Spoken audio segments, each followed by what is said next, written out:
Awesome. All right. Well, we're just after the top of the hour. Really excited to get this started. This is our first of a short series of events to kind of open the DAO up to everybody at the end of the quarter here. Really excited to be kicking this stuff off.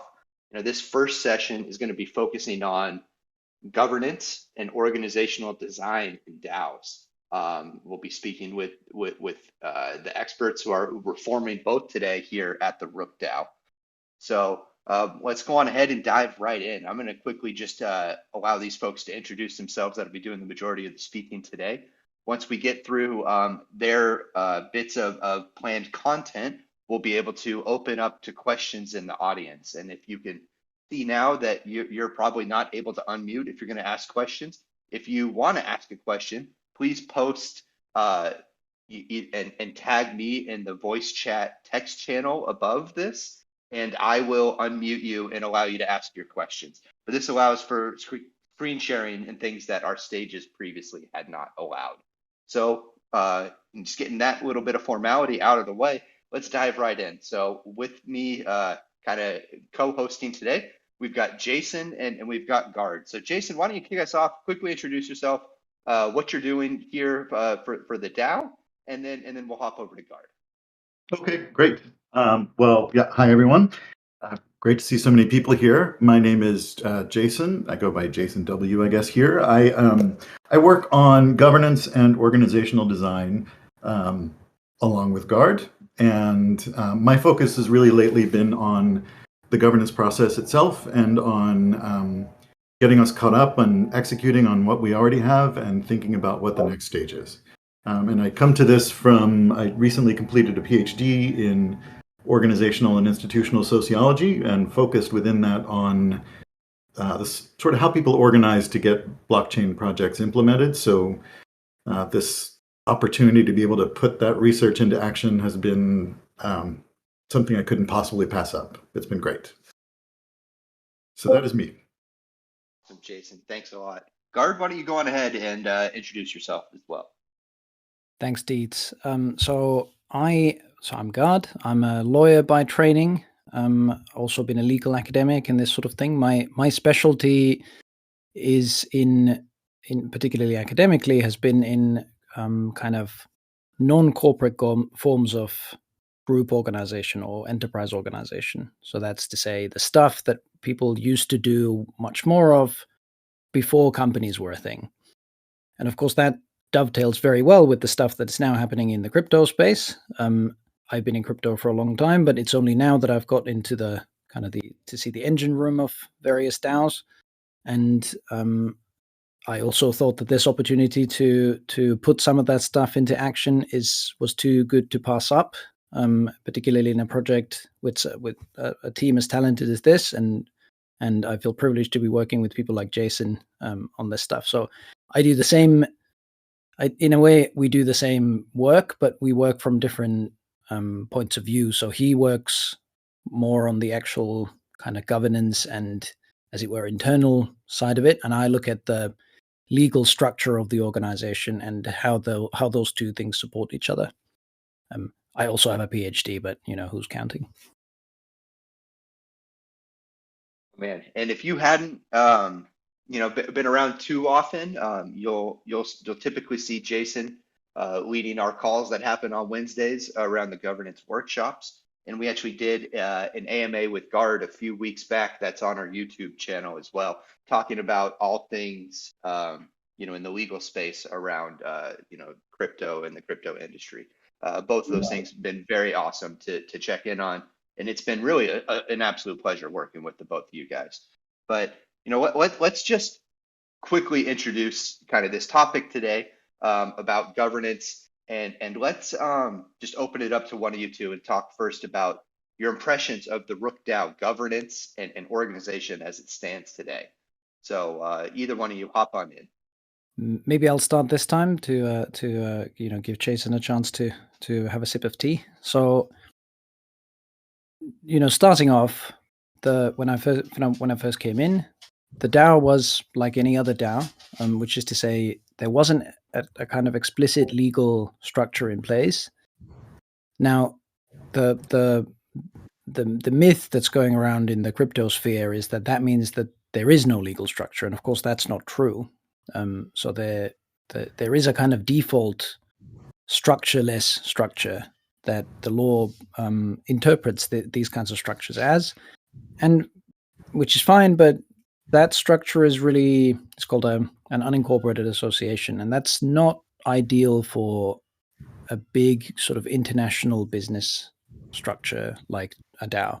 It's actually more common in things like garden allotment associations. So like you have a piece of land and you're not quite sure how to divide up the allotments without giving everybody else title in the land. So you don't want to like portion off and sell little bits of the land. So what you do is you create this organization that is very informal and that governs the whole plot of land and so on and so forth. Same thing happens with kind of very, very small charities. So like if you want your local corner shop or your pub to be supported, then you start an unincorporated association to do that. It's very, very good for those things, although legally very strange, but not very good for the kinds of stuff that a DAO does. We are multinational, multi-million dollar, all sorts of reasons for why you want a bit more of a legal structure there. So it's been interesting looking into that, and unincorporated associations don't really come up in a lot of legal practice generally. So in a way, it's interesting to see.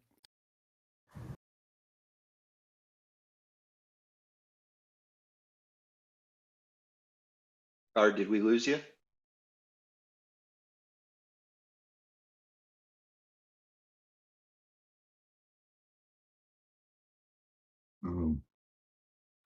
Well, I can jump in while Guard's reconnecting. Yeah, it's so interesting to hear Guard talk about this, because it sounds like we both came at this from different perspectives, which is exactly what we needed to do. So in terms of where the governance and organization are now, my hope is that it's different from where it was a couple of months ago. And it's certainly different from where it will be a few months from now. But I would say that in thinking about governance, when I came in, I thought, okay, this is going to be a great research project, and you get to think about what would the ideal be and how can we work toward that. And it pretty quickly became apparent that that was a little bit naive, because of course there's an existing governance process that needs shepherding, and there were still proposals that needed to go through, and there were still things that needed to happen. And so it was a question of first understanding what needs to happen within the process in order to keep it working now, and then thinking separately about the future, and then trying to braid those two things together. And I think that's one of the reasons that Guard and I have been working sort of on parallel tracks that are now going to start converging, because there were the practicalities to deal with first, and then you get to have the bigger thoughts about the future. Well, unfortunately, we'll try and get Guard back in on here. But while we're waiting, Jason, why don't you talk about some of the challenges in designing kind of DAO-based governance? Yeah, I would say there are two. And the first one I alluded to, and it was one that I didn't appreciate till I got started in this, and that is you kind of have to do honor to what's been promised before, and you have to be really cognizant of what the organization and the community have been through and what they actually need as a result of having had those experiences. And that can be especially challenging when you weren't there for those experiences. So there have been some moments over the past year, even though Rook is, in traditional organizational terms, it's 2 years old, but in reality, in DeFi terms, it's been around for a while. So a reasonable number of things have happened, and past events leave a residue in the community, and they can create some mistrust, and then some things are very trusted. So just getting a sense of what those things are, so you can respect the community and respect the team and all the work that's been done, I think is a major challenge that certainly wasn't clear to me from the outside before I stepped in. And I think another challenge is thinking about, it's so tempting to think about things as having sort of nice, neat building blocks, and we have a process, and this will happen and that will happen, and then we'll reorganize the SOFONs, and lots of stuff we can talk about tomorrow in terms of the specifics. But what I didn't appreciate until trying to think about it as a whole is how sensitive individual pieces become to changing other pieces. So if you change how voting happens, for example, but you don't change how the SOFONs work, then you potentially create an attack vector, or you create something that could become sort of a legitimacy trap, or could have all sorts of other problems. And so there's a great political scientist who studies complex systems who said we can never do one thing. We can never do only one thing, I think. And that's, I think, one of the biggest challenges with governance also, is when you're thinking about things that have to be spread across so many different kinds of actors, you have to bear those trade-offs in mind. But I would also say it is excellent to have lots of different kinds of actors, because one of the things I see looking out at the space is a lot of challenges that are coming from trying to oversimplify what governance will be and look to, let's say, having delegated voters as the solution to all the problems. And now we're seeing a lot of cases where, those things don't work. So I think one of the challenges is also being cognizant of what's happening in the world. Yeah, go ahead. Thanks. Yeah, I'm back. So what a time for my internet to start acting up. I hope it doesn't. I hope it doesn't continue doing that. Right, which is funny because I've been on calls all day as well, so it's not like no problems before this public forum that's actually recorded. But good. So I totally agree with those two sorts of main points. I think in the legal, slightly more formalistic atmosphere, they translate into slightly different sorts of things, but it's essentially the same sorts of points. So like the kind of stuff that I need to worry about are things like what's our starting point, and what's been promised to the community. That's certainly true. And how do we translate that into a legally kind of valid and defensible structure that nonetheless is as close as humanly possible to the way that things are actually run and the way that the community wants them to be run. And that's not always an easy thing. There's, in terms of structuring a legal organization, there's actually a lot of pieces that are all kind of in the default settings when you just start a company. So things like limited liability, or a board structure, or who gets to appoint the board, and this sort of thing. So this handy sort of off the shelf kind of default structure that everybody uses because it's so easy, because it's all sort of worked out and sort of in the default settings.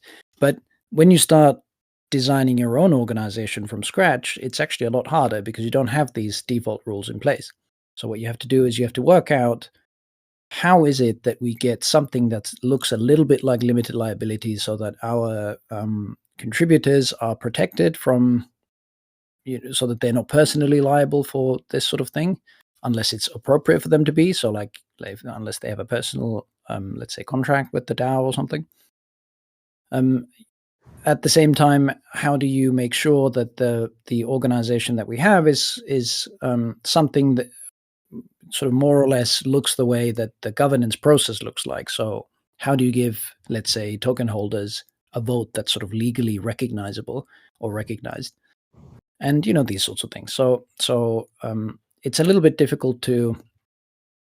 Let's just say that I'm glad that I have that PhD and that I specialized in non-corporate forms of group organization, because it's frankly, I don't know if I would quite be enough of a lawyer to take on this project without it. And it's nice because you don't normally get to do this kind of academic stuff in business. In business, you just pick up a company and you do whatever it is that a company does. So there's certainly a lot of challenges like that. I think it's also fair to say that the space as a whole doesn't quite, let's say, appreciate all the legal niceties or finities that come with this kind of design work.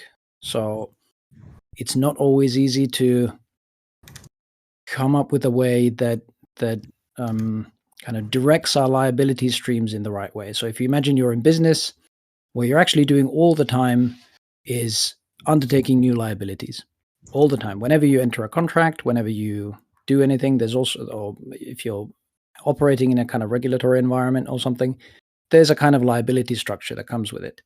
And your job, in a sort of humorous phrase, is to, as if you're running a business, your job is to get more liabilities.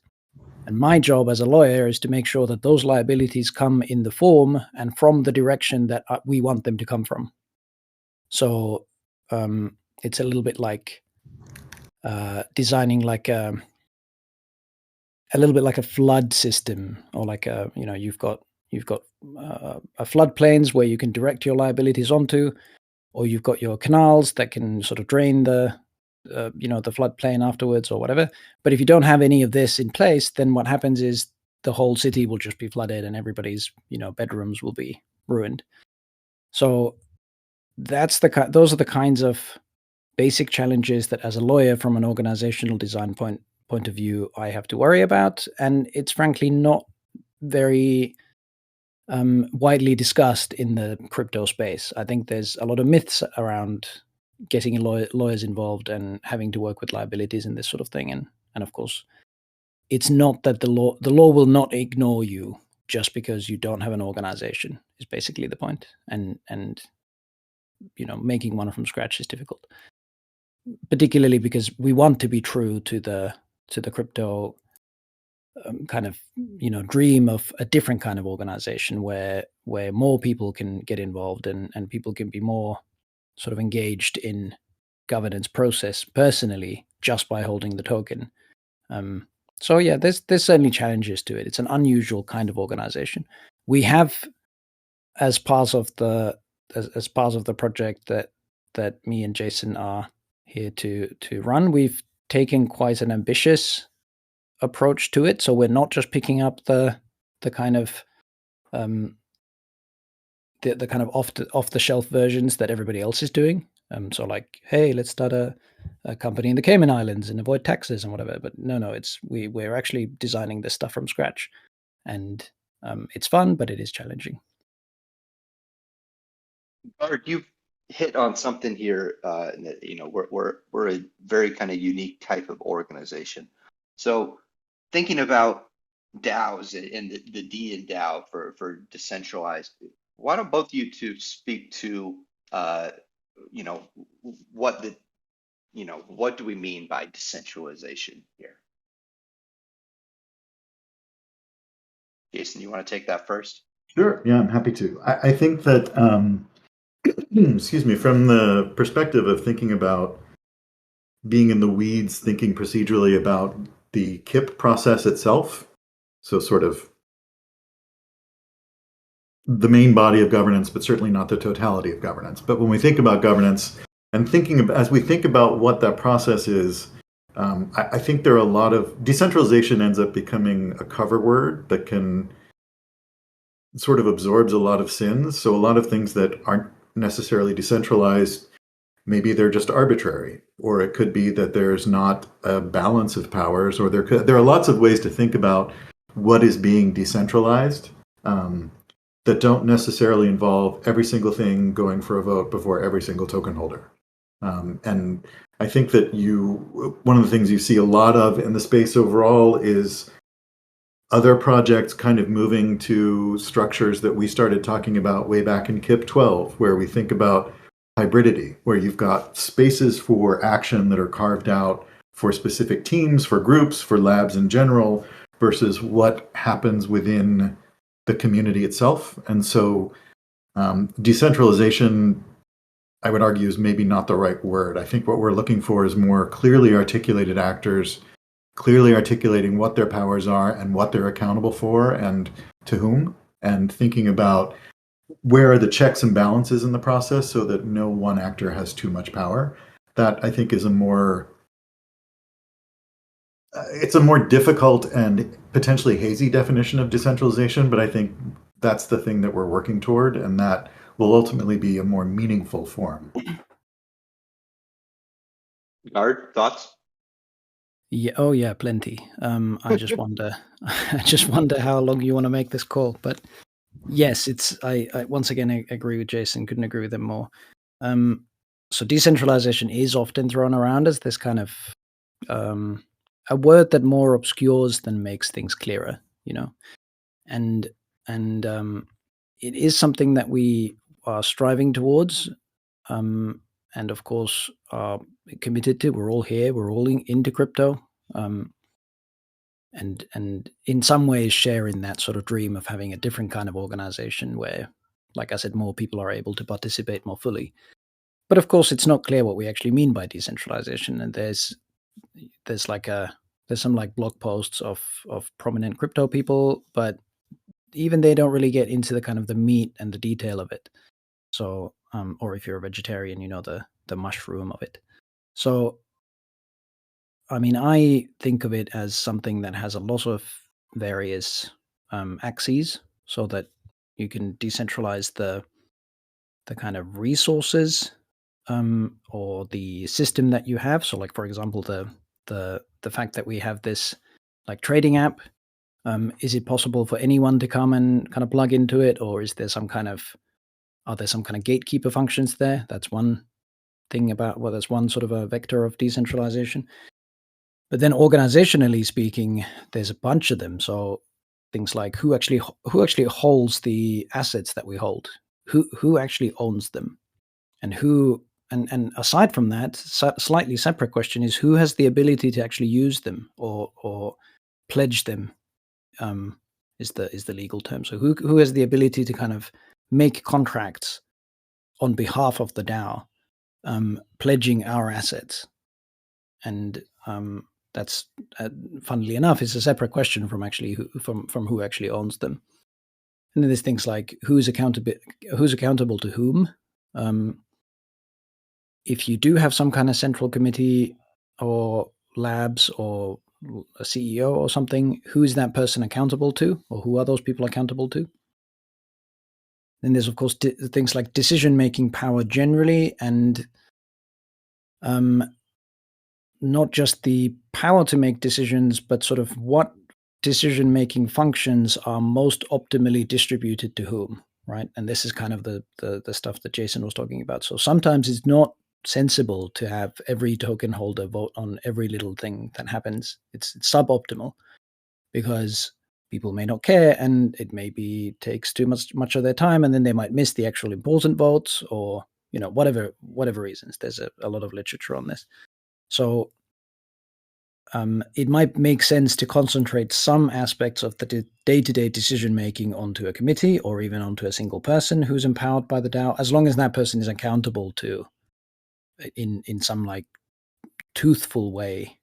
So whatever is the opposite of toothless. So some like real substantive way to the token holders. I think that is already quite a decentralized method of doing things.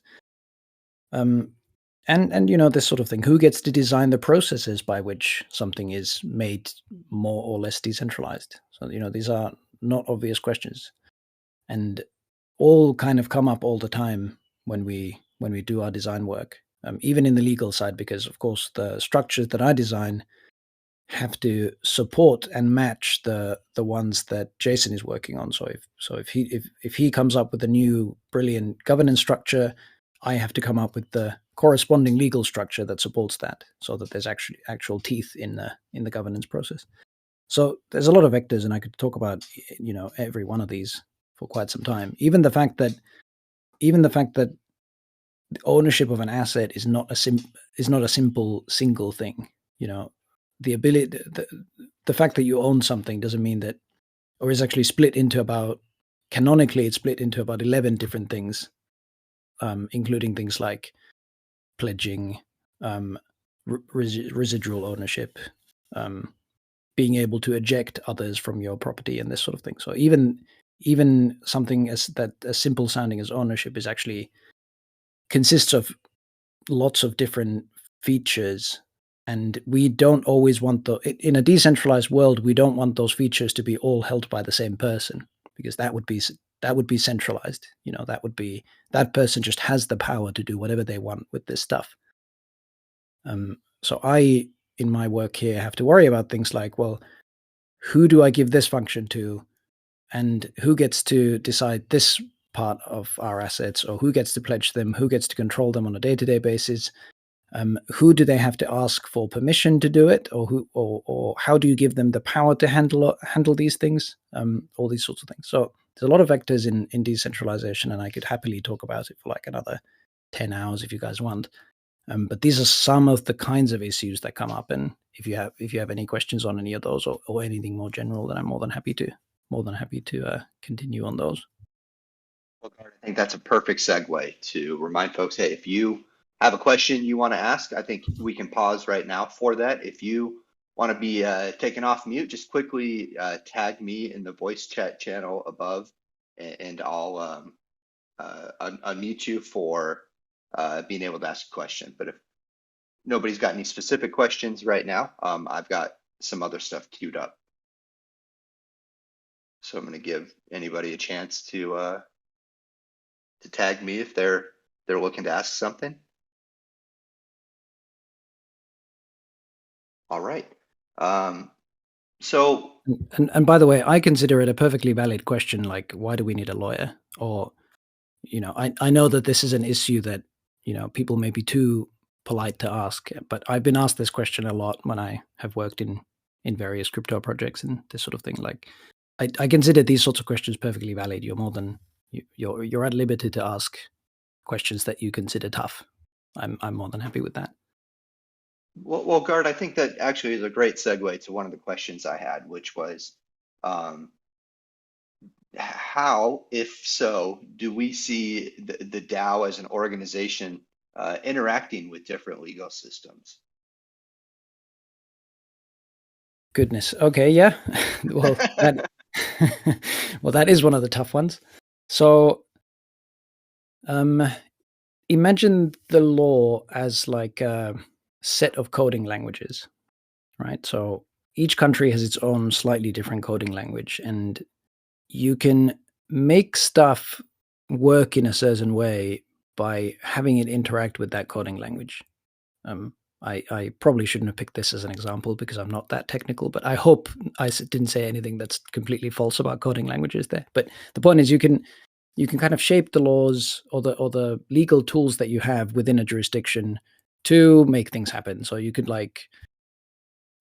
create a trust if you want to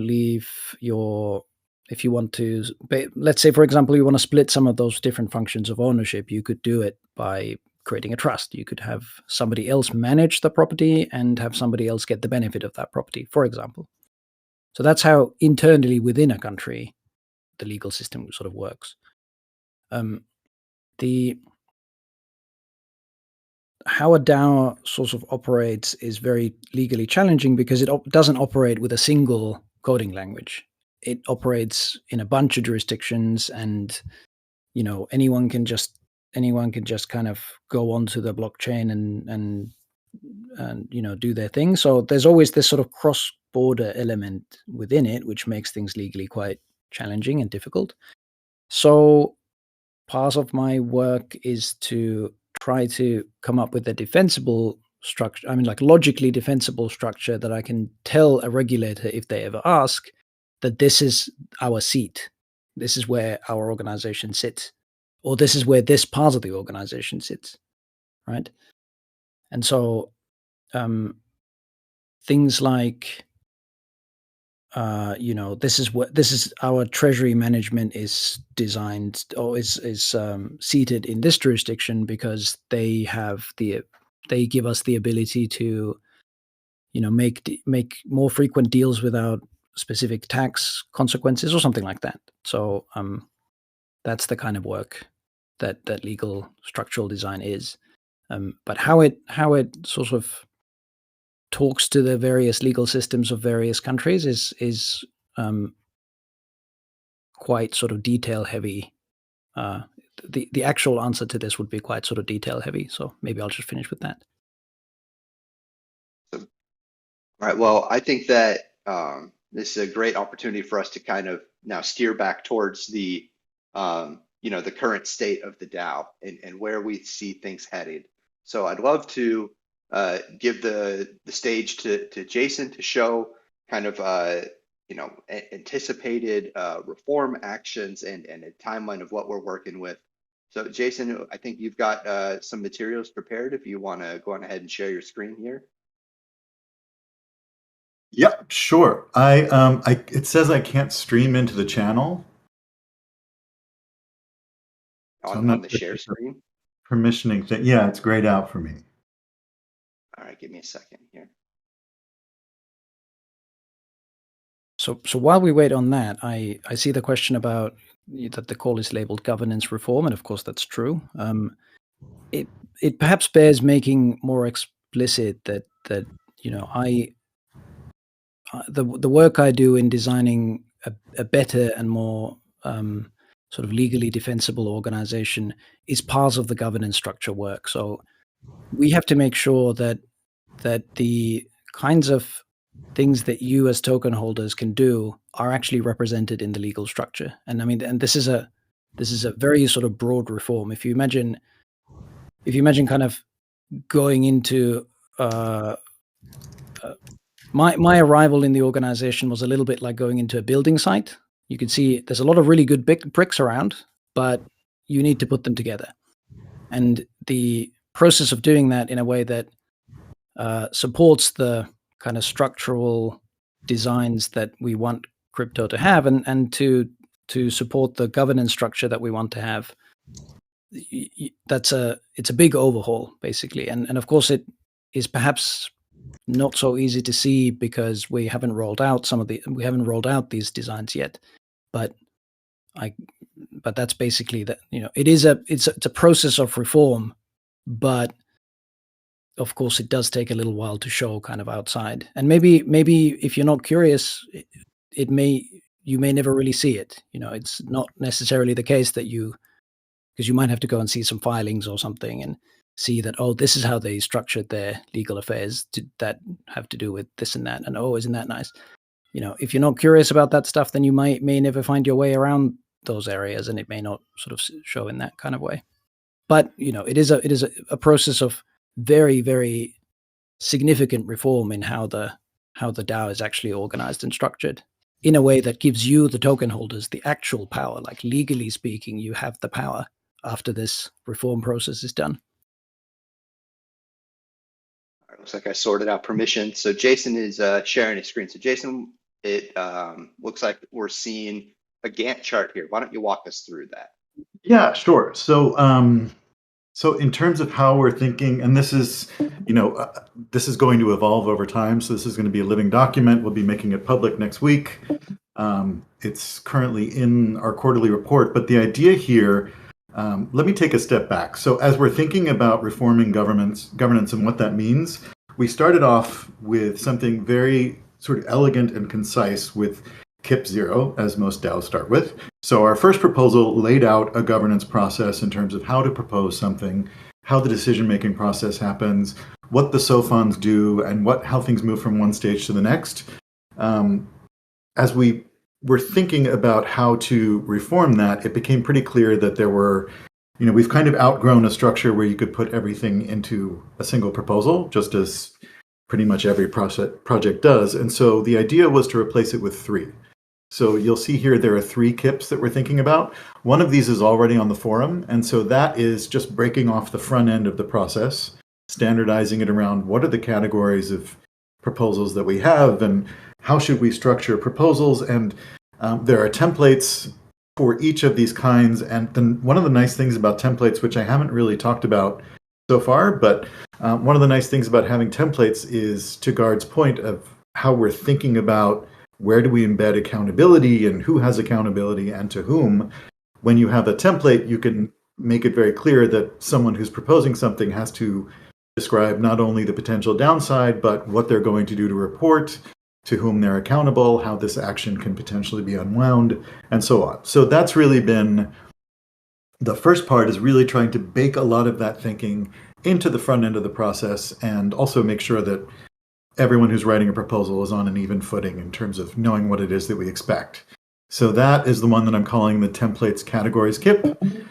Then bracketing on the other end of that is the question of the SOFONs, which is one thing that everybody has, including the SOFONs, have expressed frustration with.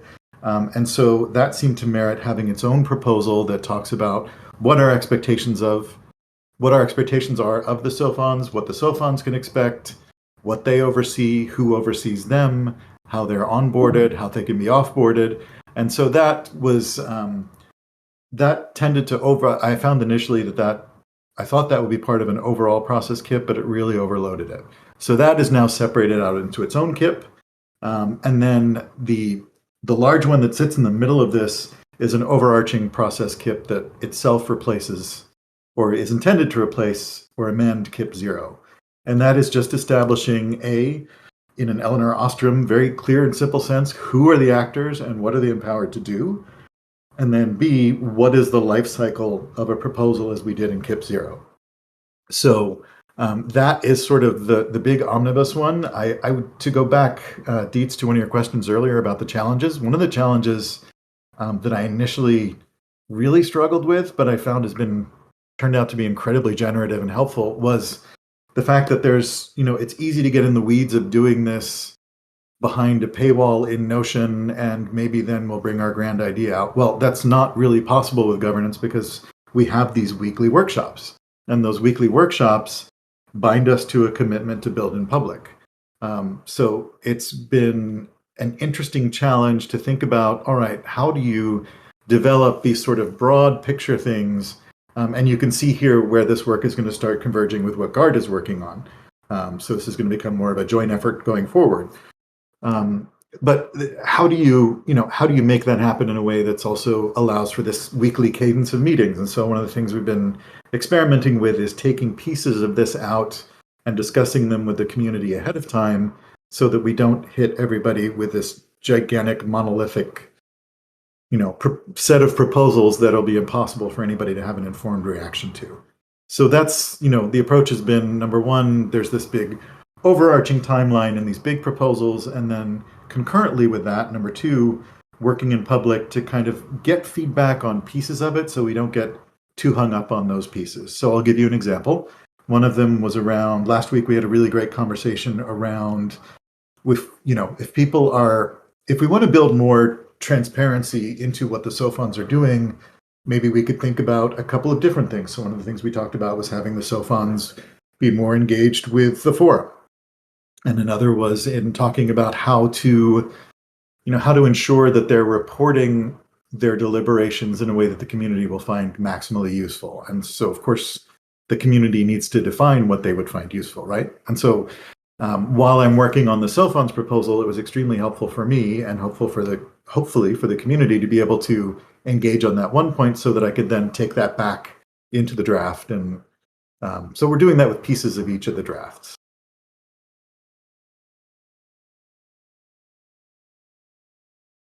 But yeah, like GARD, I get very enthusiastic about this stuff and could talk about it at tremendous length. But happy to answer any questions about that. That's sort of an overview. Jason, I think that an easy place to start here is looking at the timeline and where I'm sure that folks want to see kind of meaningful steps, and it looks like you have a lot of things moving through. So you want to talk a little bit about how these processes are going to move forward and implement change. Sure. Okay. So there are a couple. Yeah, and I am so open to suggestions. I am not a Gantt chart wizard, so this may not be the best way to lay this out. But what I tried to think about was, for each of them, there's a step where there's taking a step back and doing some initial thinking. And so you can see, for each of those, there's the step of initial drafting that's been going on for a while. And then each of them then starts going into workshop discussions. And so we've been doing workshop discussions for each of the three. Oops, let's see that. Each of the three that have started in individual components, but as I incorporate those, then the KIPs will be formalized and put out on the forum. So these are somewhat optimistic timelines, but the idea is hopefully in an ideal world, by the end of July, we will have at least one of the other two KIPs online and ready for people to respond to. But by that point, we will have, amended and reform them by gathering feedback. And some of this is dependent on other considerations that are outside of this whole process. So I would just ask people to know that this is a living document and will change, but also will communicate any changes and will also make them very public. And so one of the things that's not quite ready for prime time here is that each of these you'll see are cards. So I'm not sure which ones I've really filled in yet, but the idea is that the cards, as we go through meetings, so for example, let's do this one. What did we talk about? Okay, so we could open this one. And it sort of goes through what we're going to talk about at each of the individual workshops and what we have talked about. So I need to update this. But the idea is that we would have sort of a public record of where we're going in terms of the time frame, and that will shorten or lengthen depending on how things go, and then also where we've been in terms of the individual cards here. Awesome. Does anybody want to hop in with any questions or anything? Feel free to quickly just ping me in voice chat here if you've got any questions that have popped up. So something that came to mind there as Jason was talking is that the way that this kind of new reformed structure will show up in probably more in the sort of average token holder's life is that the governance process in some ways is going to look a little bit different.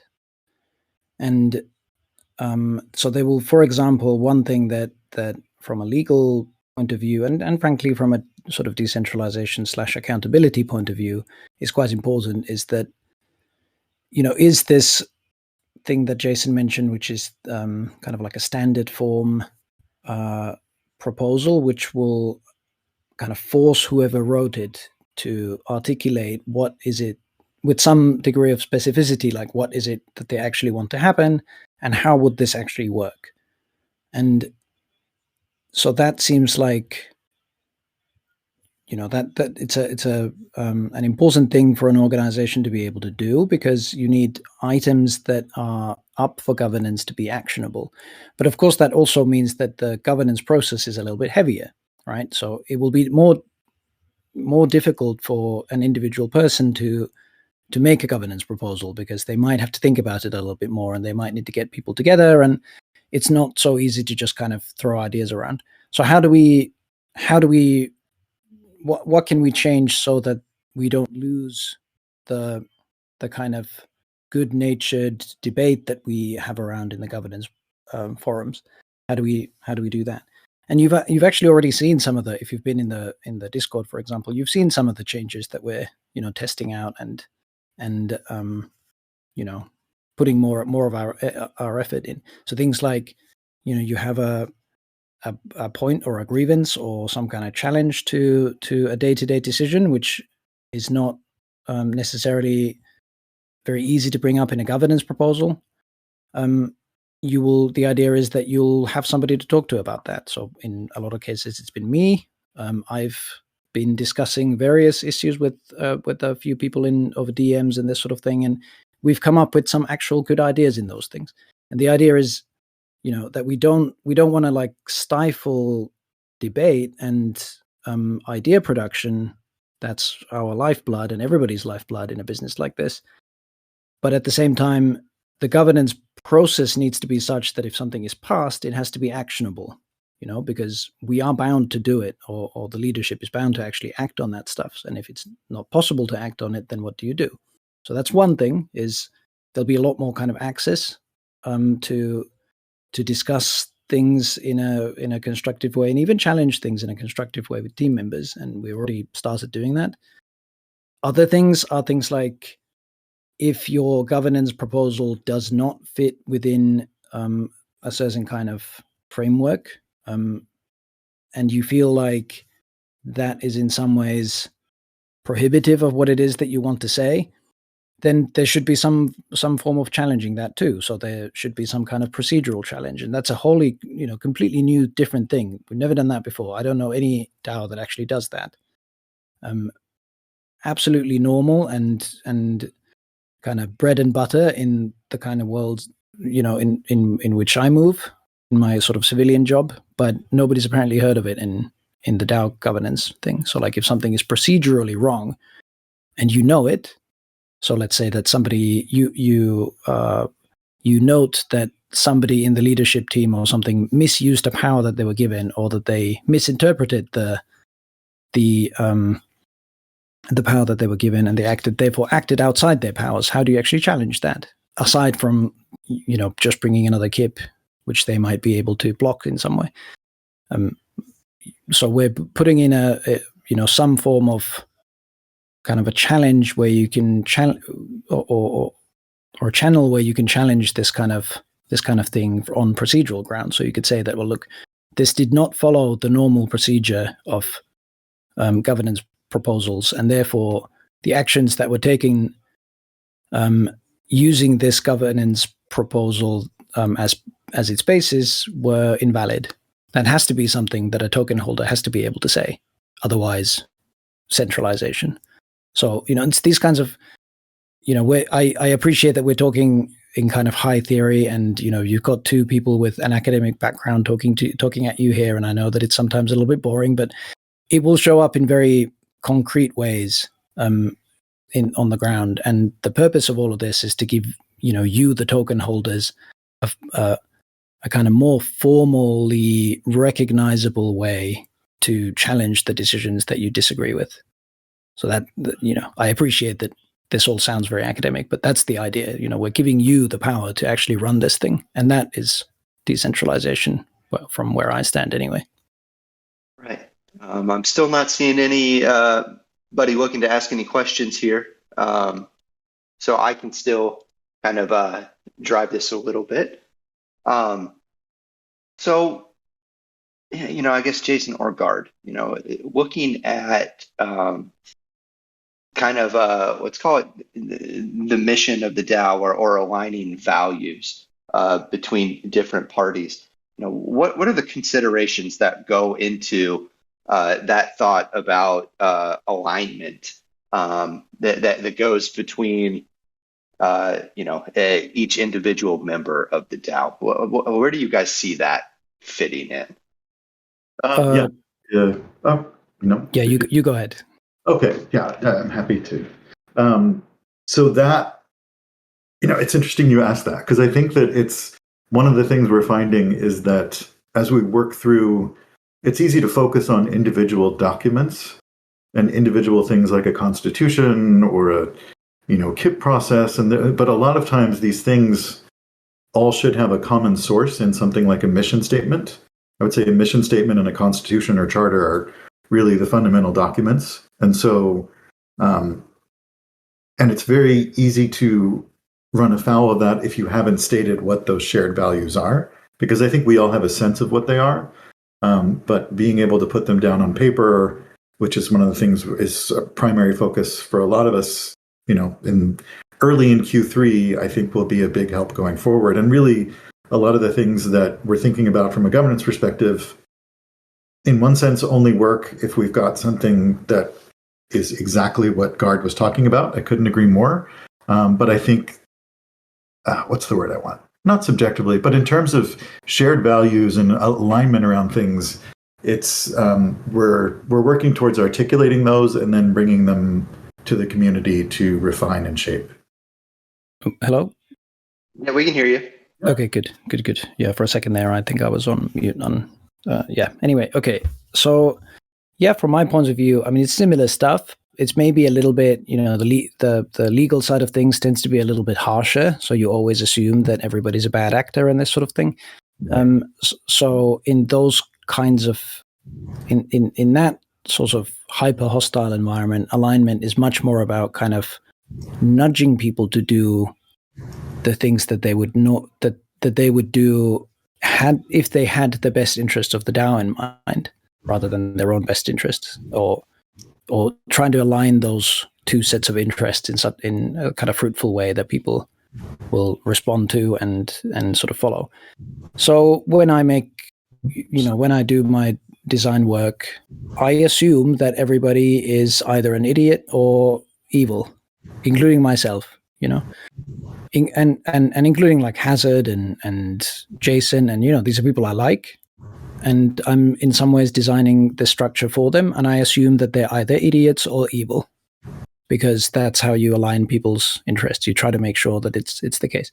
There was a community member that I spoke to in DMs about a kind of proposal, which would be, I think, very good in principle, but there's a lot of very difficult detail about it, because this kind of stuff, if it involves some kind of even secondhand access to the treasury or some assets that the DAO holds, then there's always this opportunity that somebody could just misappropriate, or somebody could use this otherwise very good process to slowly siphon off money out of the treasury. So how do you prevent that? And you have to put a thing in place that allows that. So it's this sort of thing that I think about when I think of alignment. I think of, everybody's either an idiot or evil, and how do you make those people still do what it is that would be in the best interest of the DAO to do, in the long-term best interest of the DAO to do. And that's how you align things. I mean, there's lots of like little mini examples of this, but that's the general principle of it. Yeah, that made me think of something. It's just fascinating to hear you talk about that, because our work is very complementary on this. So I think that I get to think about a more positive sense of it, which is if we fully articulate what our mission and values are, it makes it much easier for us to identify proposals and actors that are not contributing or not aligned with the overall mission. Because my fear is that otherwise, how do you determine what is an unhelpful KIP, or what is an unhelpful governance action? So having something toward which we all agree to orient is a way that will help us not only evaluate proposals, but also evaluate individual actors in the governance process. Yeah, and I mean, of course, you need both, right? So you need absolutely need both, definitely. Yeah. So like every organization needs some kind of goal to move towards, and some kind of ideal, some kind of like set of values. We are playing an infinite game, and you don't win an infinite game. You just play it in accordance with your values. Right. And if you don't articulate those values, then it's very difficult to be able, as you say, this perfectly valid point. But at the same, from my point of view, it's, the law exists because there are bad actors. And, that you only make a contract for the day that somebody's going to breach it.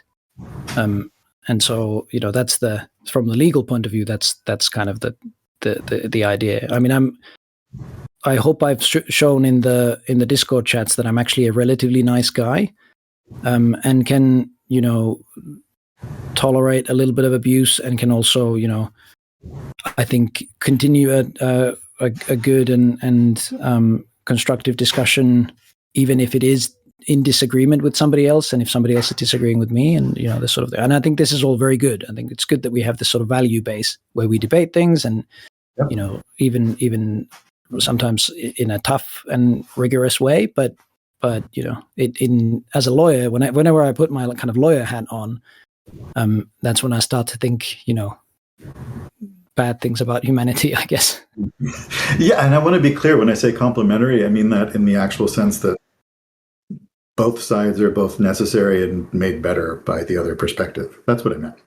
Oh yeah, absolutely. Yeah. And I agree. Yeah. All right. Well, hey, we have been at this for almost a clean hour here, and really just a lot of awesome kind of discussion and whatnot. But I want to just make sure that I've given everybody kind of any kind of last chance for comments or questions for these two guys as it pertains to governance and changes coming through. So if you got any thoughts, just please do ping me. Let's get you unmuted. Let's get you asking your question here.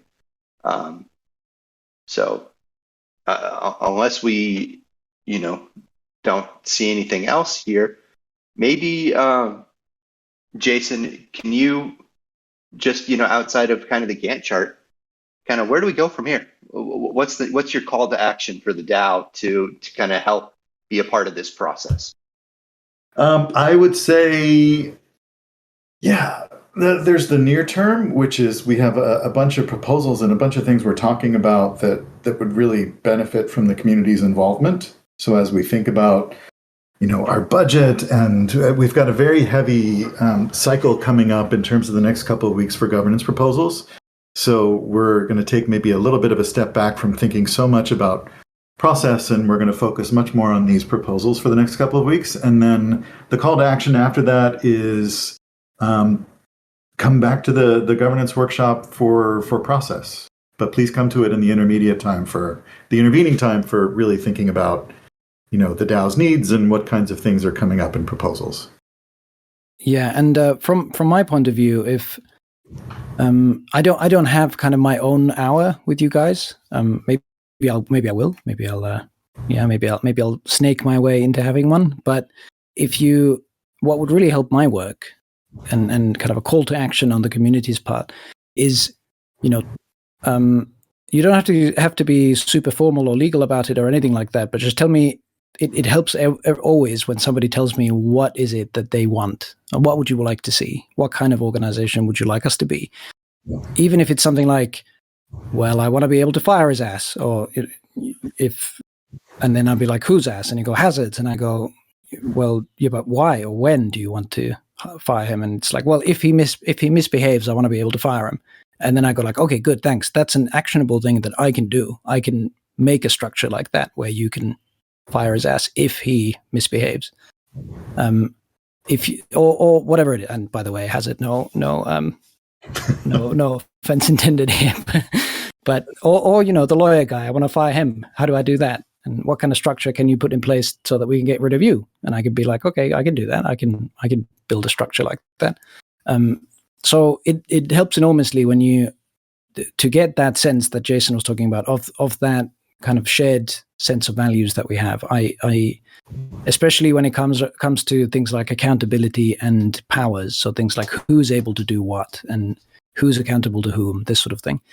Any ideas that the community has around that, I am more than happy to listen to and talk about. And yeah, we can do that anytime you guys want. And maybe I'll get my own hour, like not the Treasury Tuesdays or the governance Wednesdays, but maybe like the boring hour with God when you talk about the legal stuff, and it'll be like me and 3 other people. But so anything you want to sort of swing past me like that, I'd be more than happy to talk about and be very grateful for that. Otherwise, what will happen is we'll just press on with the structural changes that I have been planning. The idea behind them is to give you, the token holders, a lot more power in terms of accountability and even procedural challenge and these sorts of things. But it does help if I get the community side into it as well, because it's ultimately you guys that I'm building this stuff for, and Jason is building this stuff for. Agreed. Yep. Great, guys. Well, I'm not seeing any more questions or anything being raised here, so why don't we go on ahead and draw this first kind of end of the quarter event to a close. And just first, a big thank you to both of you guys for sharing your thoughts, for the work that's going into kind of the reform that's happening. We will, and I'll just plug Jason here, we'll be continuing to push the reform stuff forward every Wednesday. So for folks that want to take part in helping shape, where governance is headed, please be joining us on Wednesdays. Outside of that, just a little bit more housekeeping for the rest of the week. So, in the announcement that we posted last night, we've got 4 more events to work through.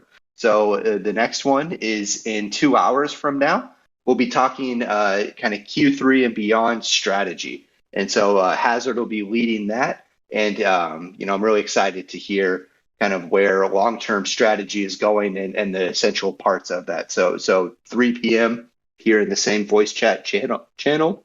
And then tomorrow we've got 3 events. So tomorrow at 11 a.m. Eastern time, we'll be doing our first run through of part of the Q2 quarterly report, and it'll focus on the engineering side. So we'll be seeing a lot of folks from our engineering team come and speak and talk about some of the developments that have been going on through the last 3 months and maybe even a little bit of a look ahead as to what's kind of being built in the as we kind of go through Q3 as well. And then the next event is at 1 p.m. tomorrow. We'll be talking about Rook narratives. And so what I mean by that is, some of the things that we will be, looking to kind of showcase to the public about what our protocol is going to be able to achieve and where we see ourselves fitting within the overall crypto ecosystem. So really excited for that call as well. And then that we've got some interesting kind of slides and stuff to show there. And then we'll be wrapping up these into quarter events in the original kind of town hall time slot, which will be tomorrow, 3 p.m. We'll be doing Q2 recapping on operations. And so you'll hear from kind of the different operations verticals, whether it's myself and Troy and BizDev, the operations team with Tommy, treasury and finance with Matt, and everything else in between. So really excited to kind of see these 4 events still happening. Hopefully that we see a bunch of you guys, attending the rest of these. For folks that can't attend, we'll be doing what we've been doing already earlier this week, posting a recording of the call as well as a kind of key takeaways document and sharing that around with folks as well. But for now, we'll go on ahead and end this call with another thank you for everybody that showed up and showed interest in governance here. And this, as I said, this recap will be posted later for folks that want to either re-listen to or grab those key takeaways. But outside of that, we'll go on ahead and say talk to you soon in less than 2 hours for the strategy call. So thanks again, everybody. I'm going to go on ahead and end the event, and we'll see you soon. All right, thanks, everyone. Thank you, everyone. Yeah, thank you.